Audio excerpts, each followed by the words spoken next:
라고 판단된 곳입니다. 사립유치원을 사들여 공립유치원으로 만든 매입형 유치원이 서울에서 전국 최초로 문을 열었습니다. 유아교육 공공성 강화와 공립유치원 확대 방안의 하나로 추진됐습니다. 이리나 기자입니다. 서울시 교육청이 관악구의 한 사립유치원을 매입해 공립으로 바꾼 서울 구암유치원이 오늘 새롭게 문을 열었습니다.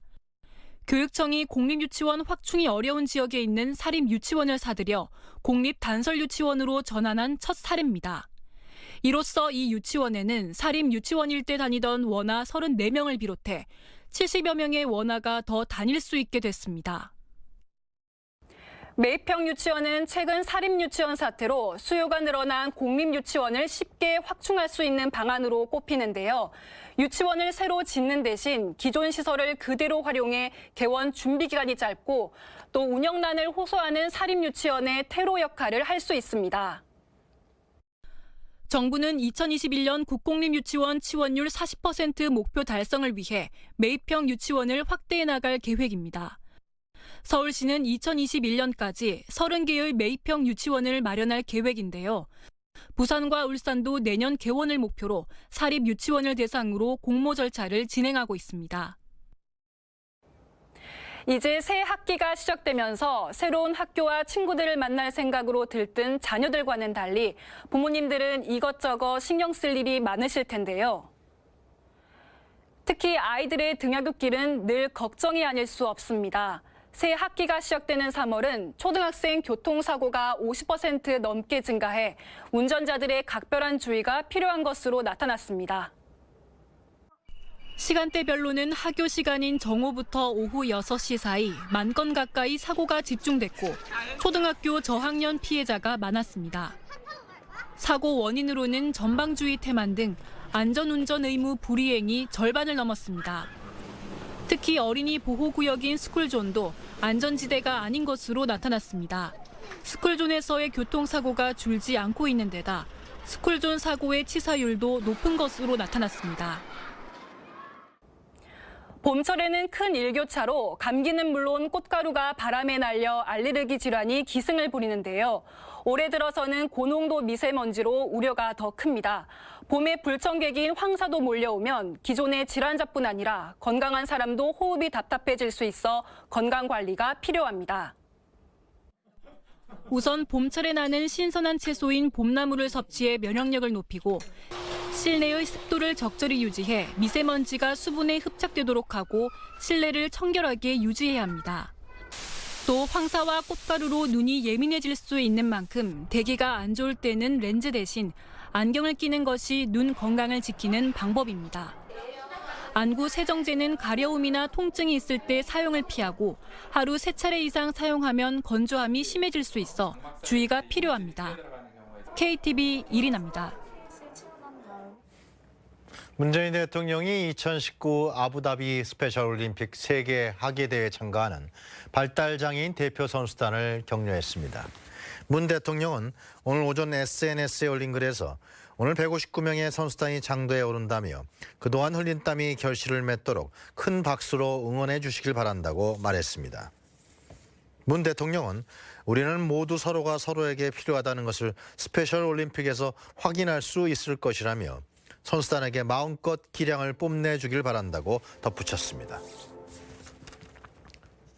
경상수지가 81개월째 흑자 행진했지만 지난 1월 흑자 규모는 9개월 만에 최소 수준으로 줄었습니다. 한국은행이 발표한 2019년 1월 국제 수지를 보면 1월 경상수지는 27억 7천만 달러 흑자였습니다. 경상수지는 지난 2012년 5월부터 흑자를 기록했지만 흑자 규모는 지난해 4월 이후 최소였습니다. 반도체와 석유 제품 등 주력 품목의 단가 하락과 중동 지역 수출 감소세 확대 등으로 수출이 1년 전보다 5.4% 줄어들면서 상품 수지 흑자가 축소된 영향이 컸습니다. KTV 보도부 기자들이 요즘 이슈를 알기 쉽게 정리해드립니다.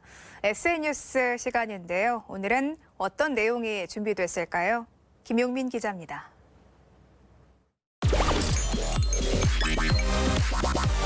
혼자 살겠다고 단체를 배신할 때 배신의 대가가 얼마나 쓴지 알게 될 겁니다. 이 느와르 영화에서나 나올 법한 이 내용, 바로 사립유치원, 한국유치원총연합회 지도부와 지회장들의 협박성 메시지입니다. 교육부가 지난 3일 공개한 내용의 일부인데요.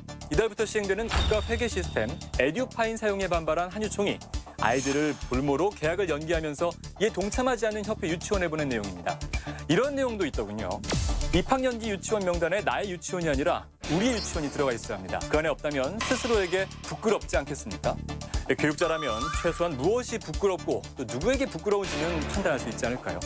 정부는 계약 연기를 불법으로 규정하고 단호하게 대응했습니다. 결국 한유총은 조건 없이 계약 연기를 철회했습니다.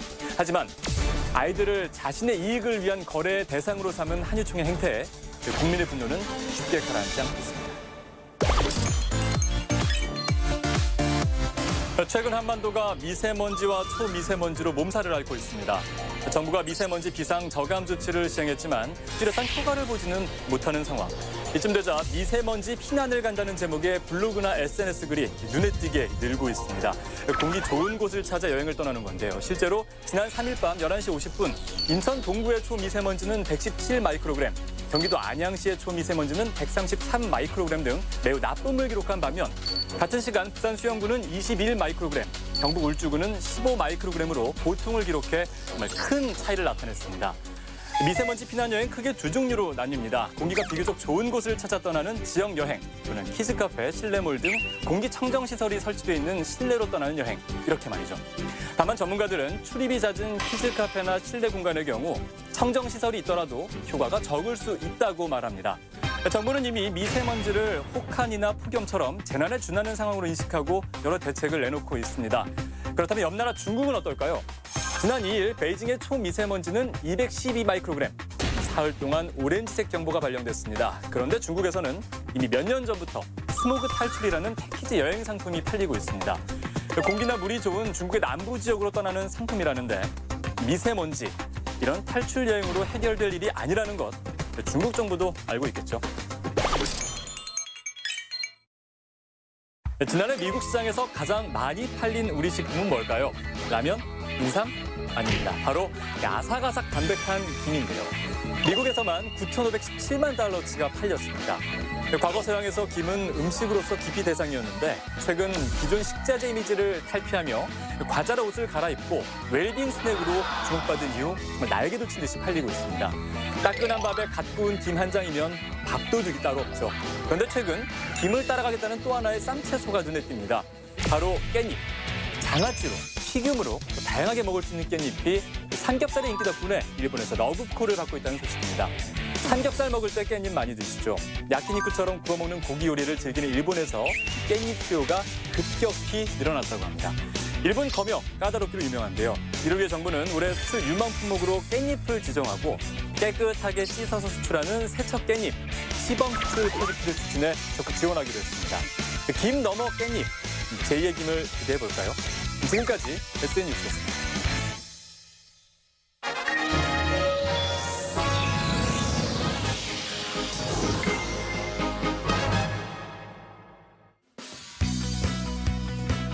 뉴스의 빈틈을 채워드리는 시간 뉴스링크 시작합니다. 여성분들 혹시 장미꽃 선물 받으셨습니까? 오늘은 세계 여성의 날인데요. 참정권 의미를 담은 장미꽃을 선물하는 풍습이 있죠. 북한도 여성의 날을 기념하는데요. 국제 부녀절이라고 부릅니다. 이날은 북한에서 공휴일입니다. 아주 중요한 기념일이죠. 그런데 이날의 기원은 남북이 서로 다릅니다. 우리나라는 유엔의 기준을 따르는데요. 세계 여성의 날 기원을 1908년으로 삼고 있습니다. 미국의 여성 노동자들이 작업 환경 개선, 또 참정권을 요구하며 시위를 벌인 날을 기념하고 있고요. 북한에선 국제사회주의 여성회의가 열린 1910년을 첫 해로 삼고 있습니다.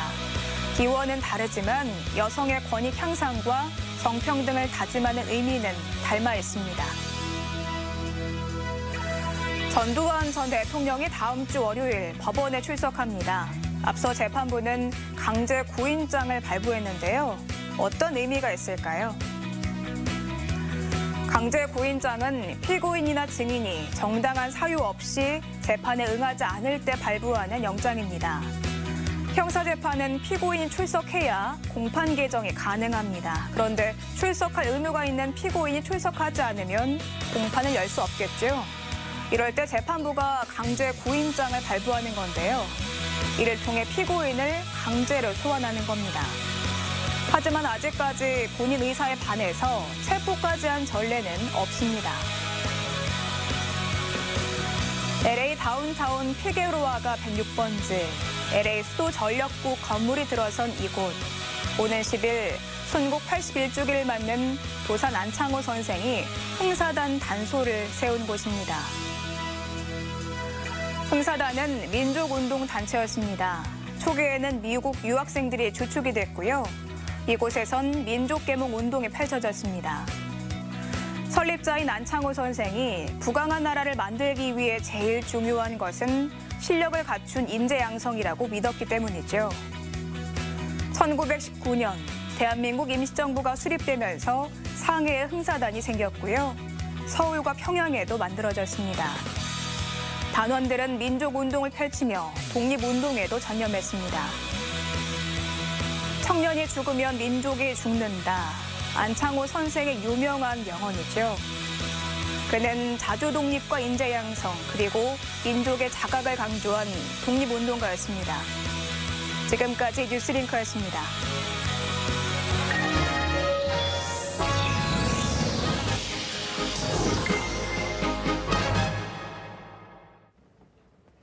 카풀이 평일 출퇴근 시간대에 한해서만 허용됐습니다. 지난해부터 분신 자살과 고소 그리고 고발전으로 극한 대립을 이어오던 이 택시업계와 카풀업계가 7일 전격적으로 사회적 대타협을 이루어낸 것이죠.